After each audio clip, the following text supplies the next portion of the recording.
Hi guys, I hope you're doing well. First of all, I just want to say thanks for all of the amazing questions that kept coming in. I was overwhelmed and you guys really exceeded my expectations of what I would receive in regards questions. There were a wide variety of them, and yeah, it's going to make for a great episode. I'm really excited to get into them.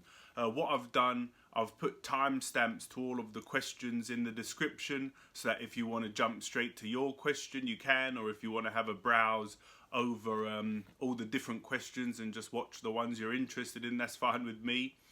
But let's begin. The first thing I'm going to address is a lot of you are asking where am I from, and a question about my voice.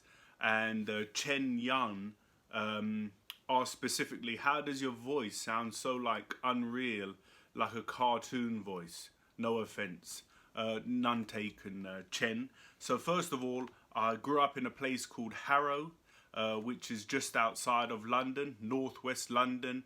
It's famous for the Harrow School for boys, the school that Winston Churchill went for some years, and it's very close to Wembley Stadium, very famous stadium in England. So that's where I grew up, where a lot of my family and friends still are. But about 5 years ago, I moved about 80 miles north into the country to a place called Corby, which is on the border of Northamptonshire and Leicestershire with my family. And we've settled there, and I'm really happy with the move. And life in Corby's pretty sweet, so I'm very happy about that. And regards my voice, Chen, I don't know how it sounds like a cartoon voice, but what I do when I first started doing the audio ebooks, I tried to really be precise with my elocution, try to pronounce all of the words as I feel that they should be pronounced. If you go back and watch some of the videos where I'm just talking to the camera, I might get lazy and drop some slang in or not pronounce things properly. But when I'm reading for the audio ebooks, I really try and pronounce everything as correctly as I can.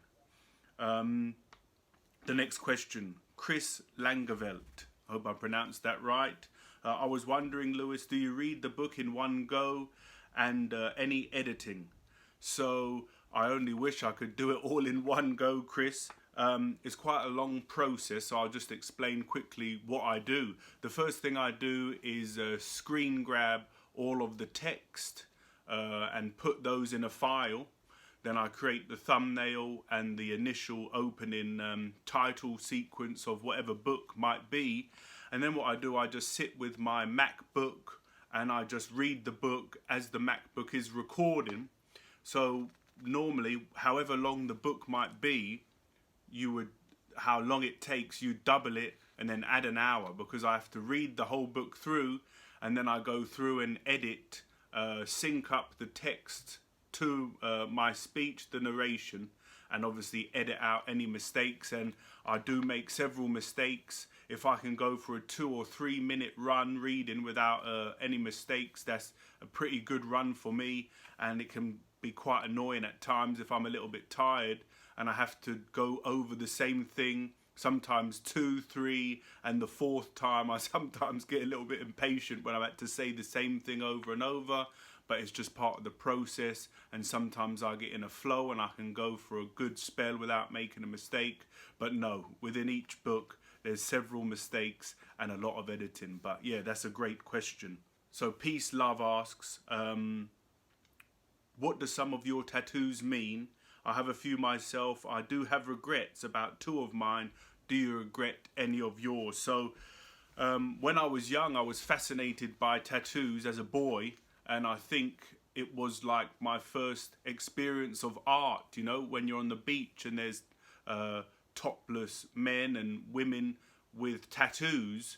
I would be fascinated, and I was always be looking and staring. And so from a young age, I really wanted tattoos. And I don't know if I'll show you them if you're interested, for you, Peace Love. So this panther here was the first one I got, and then I built up around it. There's a lotus flower there, a koi fish there, and a dragon that goes up the top. I don't know if you can see the head of the dragon there. So that's on this side, a half sleeve, I suppose. And on this side, I've got like a Maori patterns, traditional patterns that go up and come over my chest. And so in regards do I regret any of them? I don't. I would say I'm indifferent. They don't really have much meaning apart from I like the images, I like the artwork, and I was always fascinated with tattoos from a boy. And I think I've made some okay choices in the sense that they're just on my arm. They don't. My mum always said don't come onto the forearm, and I took that to heart. I didn't come down onto the forearm. So no, I would say I don't regret any, and I'm just a bit indifferent now. I haven't had a tattoo done for about 10 years, although I am still interested, and I go through phases where I think, yeah, I could get some more, but I haven't had one for about 10 years, and so they're just there now. You know, there's just, my body's a canvas and they're there. Page H asks, I've wondered, in your opinion, what makes a fantastic children's book, and what types of books were you personally most drawn to as a child? So I think what makes a great book in general, but obviously this applies to children's books too, is like the archetypal story. Joseph Campbell writes about it in his Hero with a Thousand Faces. You know, you've got the hero, you've got the anti-hero, the wicked witch or the dragon, and these two forces play out in the story. I myself, what I think makes a good story is ultimately the characters, relationships, and just that hero's journey that Joseph Campbell talks about. Regarding when I was a child, what books I used to enjoy, I really would enjoy the Mr. Men, because I think they're very simple and they encapsulate one of these like archetypal things in it, like greedy, happy, you know, daydream, and all these things encapsulated into a very short book.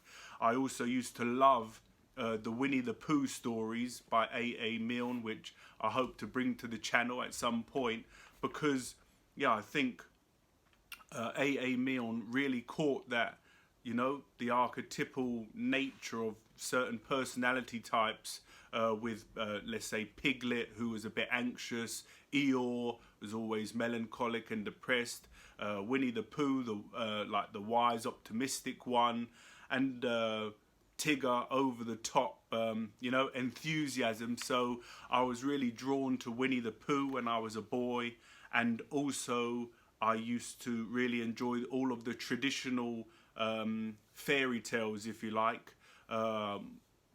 When I was young, my mum would collect a series that would come with a book and then also an audio cassette, depending on how old you are. I don't know if you remember audio cassettes, but it's the precursor to MP3 and CDs, and then you had the cassette. So when I was a boy, I would drift off to sleep listening to these traditional fairy tales and all of the traditional old stories. And so maybe it's pretty interesting and fascinating that we've come full circle, and now I'm producing these audio ebooks for you guys as well. So I wasn't much of a reader when I was young, until I was a young man, really about 20. I didn't start reading, but obviously as a kid you come into contact with all these books, and definitely Winnie the Pooh was one of my favorites. Fawn asks, he's got a two-part question. I'll deal with the first part first. He says, do you write, and are you published?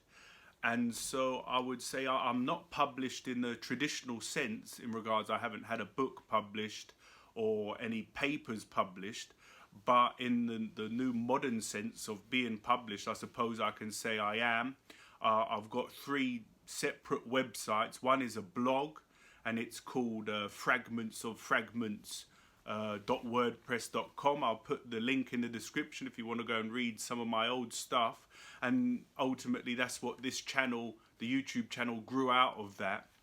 And so that is just a series of blog articles, and I've got 2 hypnotherapy and counseling websites. The most up-to-date and recent one is just simply lewiskirk.net. Again, the link's in the description if you're interested. It's my coaching, hypnotherapy and counseling website.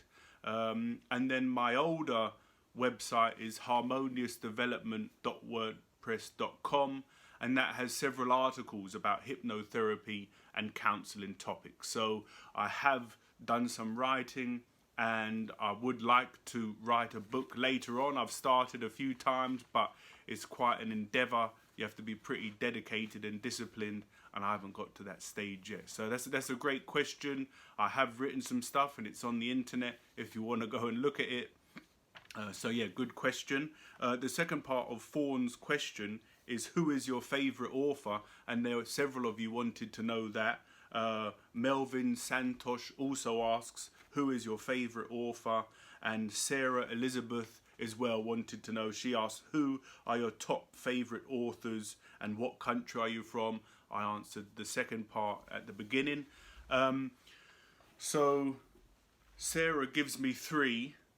Fawn and Melvin want 1.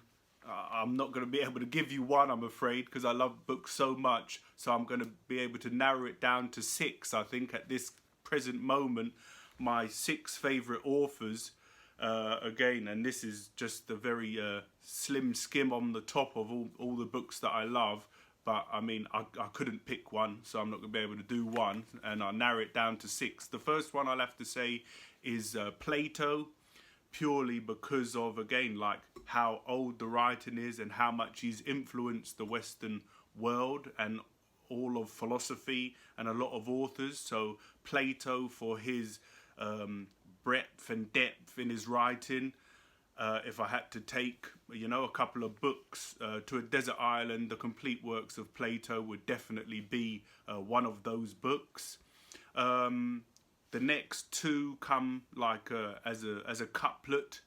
One is George Gurdjieff, who's wrote 4 books, published 4 books, and the other one is P.D. Ouspensky, who wrote a brilliant book called In Search of the Miraculous about his time spent with George Gurdjieff. And I have books and books about Gurdjieff's philosophy and metaphysical ideas, and also about the man himself. And so when I came into contact with these 2 men through the books, Gurdjieff and Ouspensky, my relationship to books changed completely, and I had a hell of a lot more respect for what a book could bring to a life. So that's number 2 and 3. The next one, who I've only recently encountered. For a long time I would only read non-fiction, but recently I've started reading a bit of fiction, and I've been drawn towards H.G. Wells. He wrote around the 1900s, and his few famous books are The War of the Worlds and The Time Machine.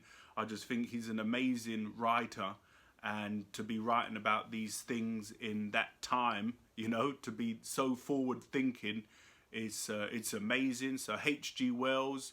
Another one is Aldous Huxley. His Brave New World is one of my personal favourites. I love it. And he's also got, I think, The Divine Within, The Perennial Philosophy, Doors of Perception. So he experimented with psychedelic drugs and had a very, again, forward-thinking view of the world. And a modern author that I really love, and I've read his books several times over and over, and I keep going back to them. It's Yuval Noah Harari. His first book was Sapiens, then he wrote Homo Deus, and his most recent one is 21 Lessons for the 21st Century. And he just, again, he has such a great view of civilization, humanity, and what the future could hold, that I really enjoy his mind and his books. So I'm sorry I couldn't be more concise than that. 6, I hope you'll forgive me for taking 6. If you had to say 1, I'd say, nah, I can't. Nah, I can't answer. I can't give you 1. The next question is a great one. Pork Chop 8, or Victoria, she let me know her name was Victoria. Again, 2 parts. I'll address the first part first. She asks, you speak and communicate very well. Does this come naturally, or did it take education and or experience? So what I would say to you, Victoria, is to go back to my second upload, my first piece talking to the camera. It's called I'm Here with the Fear, and you just go and watch that. and see where I began my YouTube journey. So yes, it's taken a lot of experience and a lot of education. There's several friends and family members, my brother particularly, people have given me real critical, good and pure criticisms of how I can be better, and I've tried hard, I've put myself out there and worked hard to be able to talk to the camera like I am now. But yeah, if you go back and watch that first one, yeah, I really struggled, but I felt that I had something to offer, so I pushed through, and now I'm where I am, and I feel I've come a long way. So yeah, go back and watch that one, Victoria, and you'll see day one and how I started. So the second part of Victoria's question is what sparks your enthusiasm for literature? And also TQ asks, what made you love books? So there's similar sort of questions. For me, I started reading golf biographies. So I got into golf as a young man to complement my drinking habits. My only hobby as a young man was drinking and going to the pubs, and I would supplement that as I got a bit older with golf. And the first book I read, really, I suppose, I was on holiday. I read Nick Faldo's autobiography. It's called Life Swings, because I was resonating with Nick Faldo, who's the great golfer. In that book, he referenced to Deepak Chopra, and I was really interested in that, so I bought Deepak Chopra's book, 7 Spiritual Laws of Success, one of the first spiritual books I read. And then it just there was just a hunger, a yearning for more knowledge from there. And then I read all of the great golfers' autobiographies. Then I just started reading, just anyone's autobiography who I was interested in. And then I found a few people who were a bit further down the road than me, and they would recommend really good books. And then I found this great mentor who recommended and gave me Gurdjieff and Uspensky, and from that day my relationships to books changed, and I've got a few bookcases. If you're interested, let me know. I'll take you for a tour of my bookcases. I have a real reverence for the books now. I really revere them, and they're my precious items because I've seen what it's given me.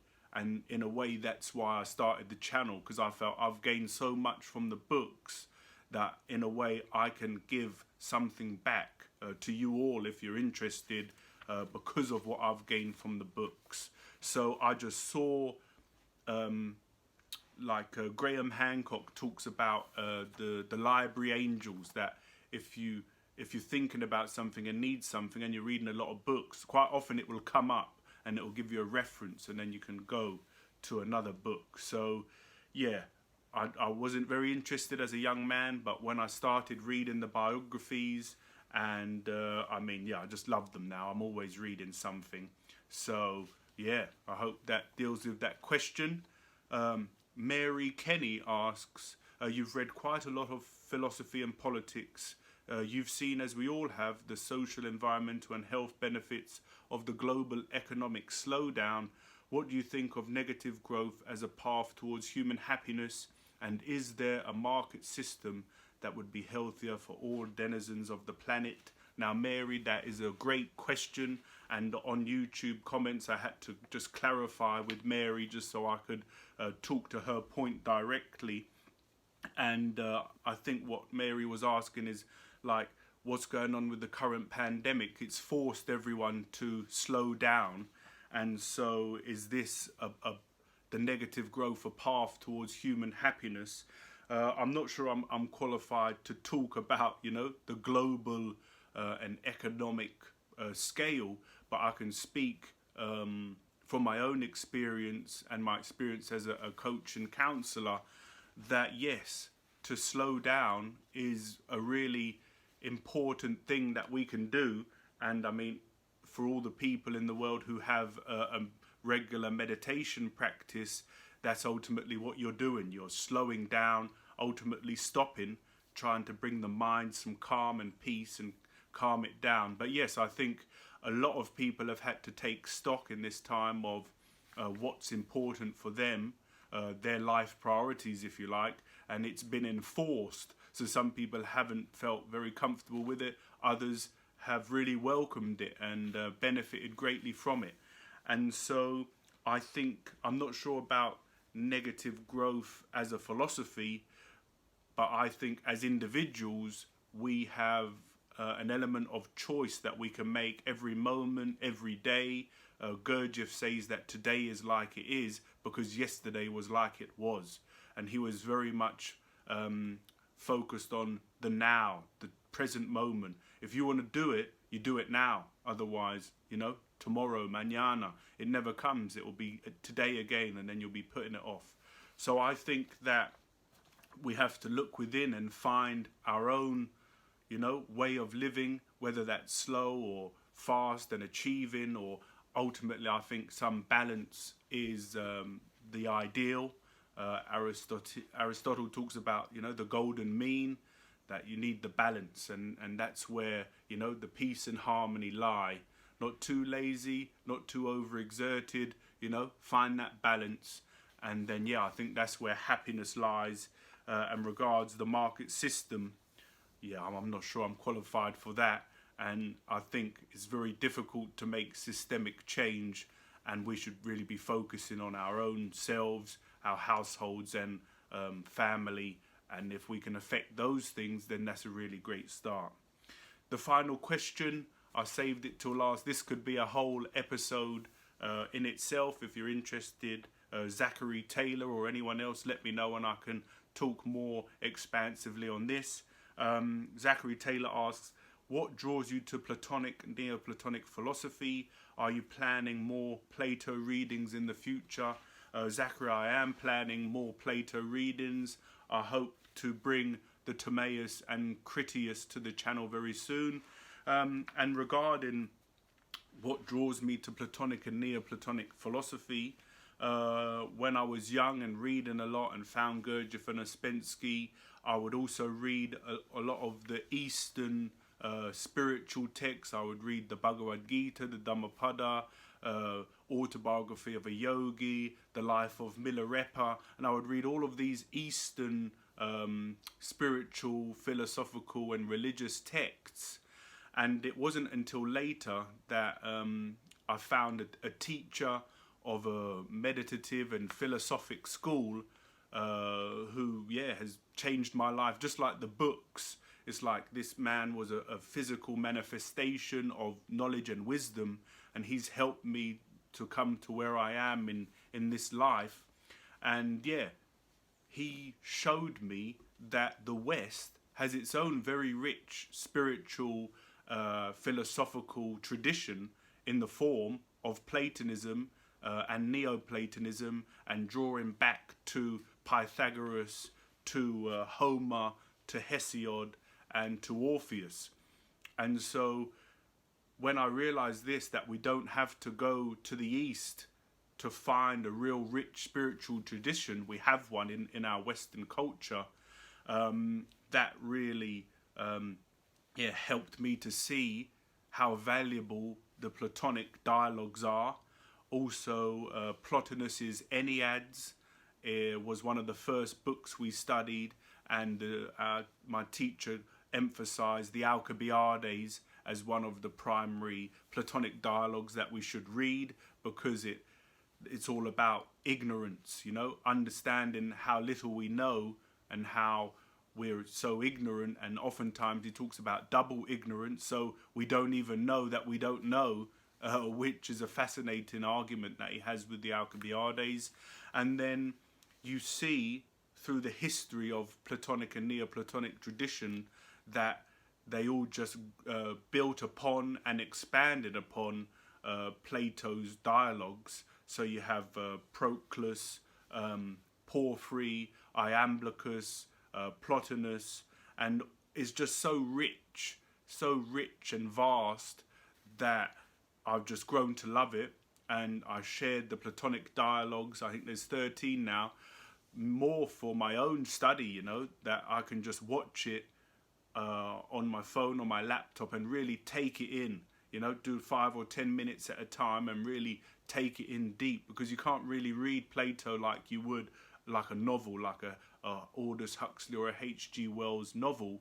You have to really ponder and digest it. So yeah, I thank my teacher for showing me the importance of Plato and the Neoplatonic tradition, and also going back to, you know, the old Greek, Homer, Hesiod, Ovid. Is just such a great fountain and wealth of information in there, and it's just a shame for me that people hear these names and they just think, oh, you know, boring philosophy class, it's hard going, I'm not going to bother, I'll just, you know, put some Netflix on instead. So that concludes the first Ask Me Anything episode. Thank you guys so much for submitting your questions. I hope I've answered them, you know, to your standards, so that you're happy with what I've said. If you're not and you want to dig a bit deeper, comment. Maybe I'll, you know, comment back, or I can do another episode talking about it. I really enjoyed this, sharing with you what you'd like to know, and so hopefully I can do more going forward in the future. Charlie and the Great Glass Elevator is ready for Friday, and yeah, just thank you guys so much for getting in touch and commenting, asking the questions, and for coming with me on this journey. Thanks again. Take care, guys. I'll see you soon. Bye.